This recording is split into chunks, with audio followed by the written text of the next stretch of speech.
जब युवाओं को समझना चाहिए कि राजनीति का आशय है कि मेरा राष्ट्र आगे कैसे बढ़े और हम सब लोग साथ में कैसे रहें। ग्रेटेस्ट नंबर ऑफ हैप्पीनेस एक पॉलिटिकल साइंस में एक टर्म होता है। जब हम लोग पढ़ते थे तो उसमें सबसे ज़्यादा जिस प्रदेश में खुश रहते हैं उससे माना जाता है कि आपका देश आगे बढ़ रहा है, आपका देश प्रगतिशील है और आपके देश में काम हो रहा है। तो और प्रताप फाउंडेशन को एक ही उद्देश्य, पूरे हिंदुस्तान में किसान सब एक है। किसान की जाति, किसान है जो खेत में खेती का काम करता है वो सारे किसान है, और सभी किसानों के हक और उसके आवाज़ को बुलंद करने के लिए इस प्रकार का आयोजन किया गया और आगे भी ऐसा प्रयास रहेगा कि हम सब लोग मिलकर के इस प्रकार के आयोजन में सहभागी बने। आप इन कार्यक्रम में पधारे हो, क्या लाग रही है? ये कार्यक्रम किसानों के संगठन के लिए बहुत ही एक मजबूत पहल है, और जिस प्रकार प्रताप फाउंडेशन ने ये जो बीड़ा उठाया है, इस प्रकार प्रत्येक डिस्ट्रिक्ट के अंदर ये प्रोग्राम होना चाहिए। और राजस्थान में किसान जागृत होंगे, और जब किसान जागृत होगा तब सरकार भी सहतेगी। तो किसी को कुचलना पड़े तो कुछ लो,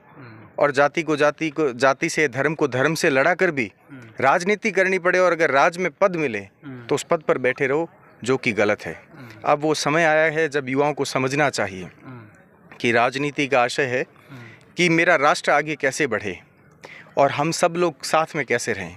ग्रेटेस्ट नंबर ऑफ हैप्पीनेस एक पॉलिटिकल साइंस में एक टर्म होता है। जब हम लोग पढ़ते थे तो उसमें सबसे ज़्यादा जिस प्रदेश में खुश रहते हैं उससे माना जाता है कि आपका देश आगे बढ़ रहा है, आपका देश प्रगतिशील है और आपके देश में काम हो रहा है। तो ठीक इसी प्रकार प्रताप फाउंडेशन भी ये प्रयास कर रहा है कि किसानों में भी खुशी रहे, और किसान वर्ग, चूँकि किसान कोई जाति नहीं, किसान पूरा वर्ग है। हम लोग राजस्थान से हैं और राजस्थान के आसपास के पड़ोस के भी राज्य हैं, वो भी, उनका भी अधिकतर अर्थव्यवस्था जो किसानी पर ही चलती है। तो इनके साथ एक सामंजस्य बिठाकर सभी कौम को एक जाजम पर बिठाकर ये प्रयास किया जा रहा है कि हम और आप लोग मिलकर किस प्रकार से किसान वर्ग के लिए अच्छे प्रयास कर सकते हैं। उन प्रयासों को काम लेकर आगे चल रहा है प्रताप फाउंडेशन रो कार्यक्रम में 5वां जिला रमन कार्यक्रम भी है और अन्य जिला रमन और कार्यक्रम वे वटारा को भी किसानों को आप अपील करनी चाहो। देखो, हर जगह ये इनिशिएट लिया जा रहा है, प्रयास किया जा रहा है कि किसानों को लेकर पहले जिला स्तर पर ये प्रयास हो कि हर किसानों में एक जागरूकता आए कि आपके राइट्स क्या क्या है, आप किन किन चीज़ों की सरकार से मांग कर सकते हैं, और जायज़ मांगें जो सरकार को पूरी करना उनकी नैतिक जिम्मेदारी है।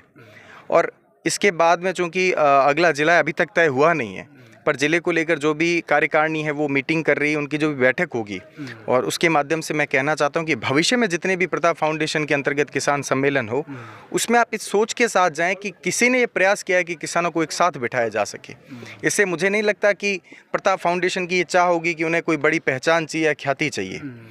पर अगर कोई हमारे लिए प्रयास कर रहा तो एक बार हमें उस पर भरोसा करना चाहिए। और मैं यही किसान भाइयों से, बंधुओं से मांग करूँगा कि आप लोग एक बार उन पर भरोसा करें और उनके साथ चलें, और यकीनन जो उसके परिणाम आएंगे वे बेहद सकारात्मक और सुखद होंगे।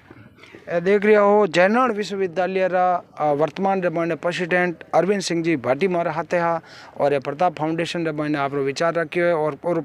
कार्यक्रम बहुत ही अनुशासन रमाने वियो में एक जयपुर रमाने कार्यक्रम देखियो तो हरिक जयंती रो विण बाद रमाने और जोधपुर रमाने कार्यक्रम देखियो, अनुशासन बहुत तकड़ो सा इन कार्यक्रम में। वो अनुशासन आप क्या कर देख रहे हो? देखो, जो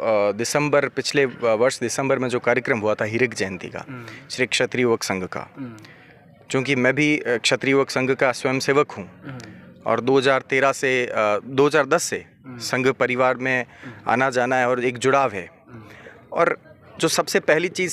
सिखाई जाती है इस परिवार में, और मैं मानता हूँ कि आज जो मेरी शैली है संयमित और सारगर्भित, ये संघ परिवार की एक देन है कि आप राजनीतिक व्यवस्था में प्रसिद्धि के लिए कभी मत भागो, कीर्ति के लिए भागो, और जब आपको कीर्ति मिलेगी तो उसके साथ प्रसिद्धि भी मिल जाएगी।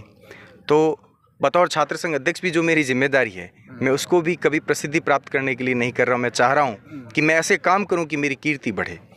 और अनुशासन स्वभाव में तब आता है जब आप इतने वैचारिक रिच होना शुरू करते हैं, इंटेलेक्चुअली जब रिच होते हैं, और आपका बुद्धि प्रकोष्ठ इतना विकसित होता है कि आपको पता है कि मैं कौन हूँ, मेरा इतिहास क्या है, मेरी गौरवशाली थाती क्या रही है, और उन सब चीज़ों पर जब आप विचार करते हैं तो अनुशासन आपके भीतर आना लाजमी है, इससे आपको कोई नहीं रोक सकता। साहब वो कार्यक्रम हरिक जयंती रमो जयपुर रमन कार्यक्रम देखिए, और एक राजस्थान रमन संदेश किया तो कि एक अनुशासन रमन इतना बड़ो कार्यक्रम हो सके, और वो भी कार्यक्रम बहुत ही अनुशासन भी हो। आप क्या कर देख रही हो? श्री प्रताप फाउंडेशन रो हमेशा एक प्रयास रहे कि इन प्रकार 36 कौम रे किसान ने हाथ राख और किसानों रे हित और उन्हें हकरी आवाज ने बुलंद करने वास्ते एक एडो विशाल सम्मेलन आयोजित किया जावे जिन माते सिर्फ किसान आपरी बात रखे या किसान रा जगह प्रतिनिधि है आपरी बात रखे ताकि किसानों री जो वास्तविक बात है उन्हें आगे पहुंचाई जावे और उनकी जो वास्तविक समस्या है जो किसान ने खेत में महसूस हुए उन खेतरी समस्याओं का समाधान करने वास्ते इन प्रकार 36 कौम ने हाथ लेनो सम्मेलन आयोजित करियो और प्रताप फाउंडेशन एक ही उद्देश्य पूरे हिंदुस्तान में किसान सब एक है। किसान की जाति किसान है जो खेत में खेती का काम करता है वो सारे किसान है और सभी किसानों के हक और उसके आवाज़ को बुलंद करने के लिए इस प्रकार का आयोजन किया गया और आगे भी ऐसा प्रयास रहेगा कि हम सब लोग मिलकर के इस प्रकार के आयोजन में सहभागी बने। और आपको भी मैं इस कार्यक्रम में आप पधारे, आपने अपने चैनल के माध्यम से इस कार्यक्रम को लाइव किया तो मैं आपको बहुत धन्यवाद देता हूँ और आगे भी किसानों के हक की आवाज़ को बुलंद करने के लिए आप भी अपना सहयोग देते रहे। आगे देख रहे हो प्रताप फाउंडेशन रो जोधपुर कार्यक्रम भी है और कार्यक्रम किसान सम्मेलन भी है और आटे जयनारायण विश्वविद्यालय प्रेसिडेंट अरविंद सिंह जी भाटी पुकड़ा है। जय हिंद जय राजस्थान, विजय राजस्थान। मैं आप भाई नरपत सिंह राजपुरोहित, आप देख रहे हो राजस्थान री आवाज़। जय हिंद जय भारत।